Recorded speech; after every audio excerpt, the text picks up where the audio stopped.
Salut, c'est Trado, je suis content de vous retrouver pour la mise à jour de l'indice parisien. Alors, la nouvelle séance de baisse qui s'est produite vendredi confirme les mauvaises dispositions actuelles du CAC 40 sans s'alarmer pour autant. On constate simplement que la ligne de tendance orange dont on avait dit qu'elle serait le juge de paix entre haussier et baissier a finalement été rompue.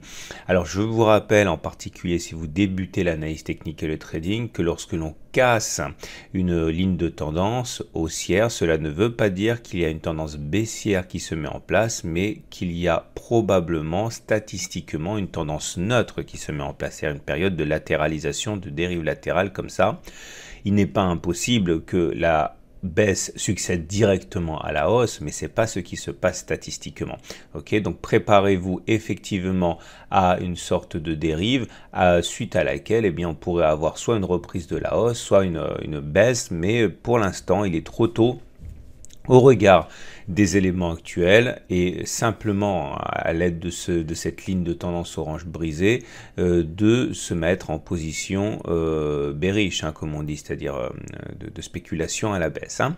Alors, vous remarquerez également que l'objectif ici du twist, qui correspond d'ailleurs à un plus haut, à un sommet intermédiaire ici de 5112, hein, n'a pas été touché. Donc effectivement, il est tout à fait envisageable qu'on reprenne dans le sens de la hausse pour aller tester ces sommets, mais pour l'instant, encore une fois, si on s'en tient au factuel, eh bien, une période de latéralisation se met en place. Regardez la forme de la bougie actuelle qui est intéressante parce que, je vous rappelle ce qu'on a eu, hein. On a eu une grande bougie rouge jeudi qui terminait sur les plus bas. On avait dit à ce moment-là que statistiquement, on devait avoir sans doute une continuation de la baisse, que la baisse n'avait pas commis ses plus bas.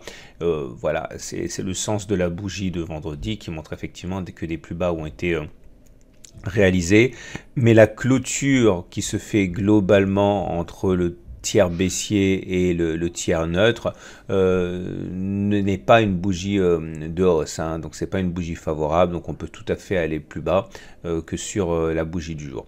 D'ailleurs, c'est toujours très utile de mettre des Fibonacci parce que les Fibonacci eh bien, permettent de voir ce que les ordinateurs, les algos et la plupart des traders voient. Donc voilà, l'idée est la suivante, vous prenez le plus bas de la jambe de hausse, les plus hauts de la jambe de hausse, vous voyez qu'on est venu chercher les 23,6% de Fibonacci. Ces 23,6% de Fibonacci sont une zone sur laquelle il y a généralement des intérêts acheteurs.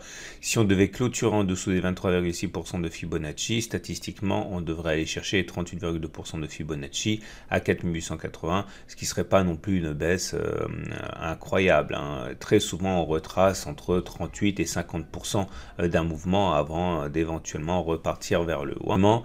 Regardons les indicateurs techniques.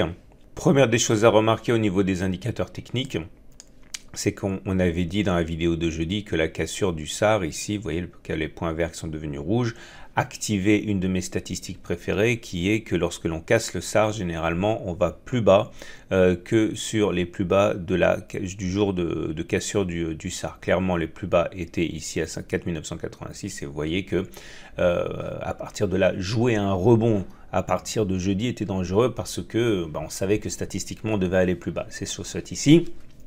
Deuxième chose, la tendance au regard de la M20 est toujours haussière puisqu'on en a clôturé au-dessus d'une M20 qui monte de manière évidente. Par contre, et ça m'embête un petit peu, regardez la M7 qui a été cassée jeudi et qui maintenant adopte une pente baissière. C'est embêtant parce que ça veut dire qu'à partir de maintenant, la M7 joue un rôle de résistance statistiquement. Ça veut dire qu'elle sera beaucoup plus facile, elle sera beaucoup plus difficile à casser à la hausse maintenant qu'elle adopte une pente négative. Il vaut mieux le savoir. Également, ce qui m'embête, c'est les Bollinger. Regardez la Bollinger supérieure qui est en train de se fermer, de revenir vers le sud, ce qui veut dire que elle va également jouer un rôle de résistance à présent. Ça complique les choses, les choses pour les haussiers. D'ailleurs, regardez la Bollinger supérieure qui commence à s'aplatir. La Bollinger inférieure risque également bientôt de partir horizontalement, ça voudrait dire qu'on mettrait en place des parallèles horizontales symptomatiques d'une tendance neutre. Hein.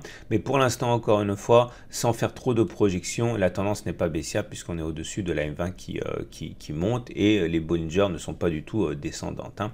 Donc voilà, ça milite également pour une latéralisation. Les autres indicateurs techniques nous montrent plusieurs choses. Tout d'abord que le momentum est toujours au-dessus de 0 et le RSI est toujours au-dessus de 50. Ça veut dire que la tendance n'est pas baissière. Et là, finalement, ce qu'on est en train de payer, c'est l'initiation d'un nouveau cycle baissier des indicateurs courts. J'avais expliqué il y a 2 séances que le CCI était passé en dessous de plus 100, il était sorti de sa zone de surachat.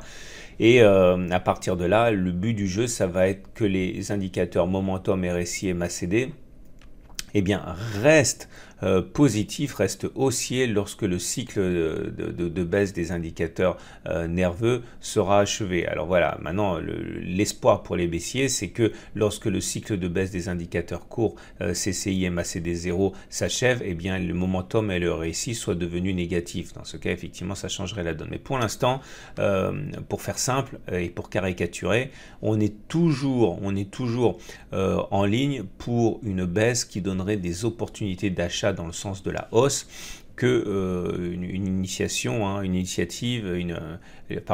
plutôt que l'initiation d'un cycle baissier. Mais attention, tout ça ne suffit pas pour trader. On est dans le domaine de l'analyse technique. Après, il faut encore entrer en trade. Après, il faut trouver des setups. Après, il faut que le ratio gain-risque soit dans votre sens, que l'espérance mathématique soit dans votre sens. Mais voilà, là, on est dans le domaine de l'analyse. C'est pas encore la bérésina, quoi. Hein. Regardez pour terminer l'Ishimoku qui apporte toujours son lot d'éléments intéressants et vous allez mieux comprendre quelle va être ma stratégie. Vous voyez l'Ishimoku là, il a twisté ici. Je vous rappelle comment ça fonctionne. Statistiquement, on prend la distance parcourue entre les plus bas et le twist que vous reportez par-delà et ça nous donne un objectif du twist à 5118 qui est généralement atteint, plus souvent atteint qu'il ne l'est pas. Ça veut dire que vous comprendrez bien que dans la situation actuelle, je ne peux pas, à titre personnel, écarter le trade haussier, le swing haussier, pardon, puisque je parle de swing, mais le ratio gain-risque n'est pas suffisamment intéressant pour l'instant pour que je l'active, mais si la baisse devait continuer et me donner un ratio gain-risque plus intéressant en fin de cycle baissier des indicateurs courts, pourquoi pas initier un trade long pour aller chercher les 5118. Je vous dirai tout de même, j'écris sur le site lorsque j'initie des swings. On verra, mais pour l'instant c'est prématuré, hein. Je ne peux pas rentrer sur les niveaux actuels, le ratio gain-risque n'est pas assez intéressant. Voilà ce qu'on pouvait dire. Je vous rappelle que sur le site, vous retrouverez mes matrices de trading, également les matrices de trading pour les autres indices. Hein, si vous êtes trader, n'oubliez pas que c'est pas tout d'avoir des bons signaux d'achat et de vente. Si vous les activez pas au bon moment, généralement ça fonctionne pas. C'est pour ça qu'il faut avoir une bonne matrice de trading et c'est pour ça qu'il faut être aussi un analyste technique, on va dire expérimenté, hein, avant d'être un trader. Je vous renvoie sur mon site pour découvrir tout ça également, hein, l'analyse de moyen terme des indices et la situation sur l'or et l'argent. Je vous rappelle que l'or et l'argent montent encore, alors qu'ils montent lorsque les marchés dévissent, c'est normal, c'est le statut de valeur refuge, qu'ils continuent à monter lorsque les indices montent, il y en a un des deux qui mange généralement, hein, donc ça veut dire qu'il est tout à fait envisageable que les investisseurs accumulent encore de l'or et de l'argent sous leur forme de statut de valeur refuge parce qu'ils ne croient pas à une progression significative des indices. Hein. Donc je vous renvoie à mon blog pour tout ça. Voilà, à demain pour la mise à jour.